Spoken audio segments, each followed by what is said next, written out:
6. aprilli sõnum ütleb seda, et kasva sellest, mida sa teinud oled. Kõik see, mis on sinu minevikus, on olnud sinu jaoks õppetund. Sa ei saa seda teha olematuks, aga sa võid sellest õppida ja paremaks inimeseks saada. See on nagu see ütlus, et mida külvad, seda lõikad.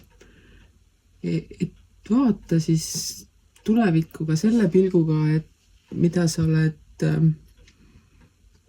võimeline tulevikus kas muutma või teisiti tegema võrreldes sellega, mida sa oled eelnevalt teinud.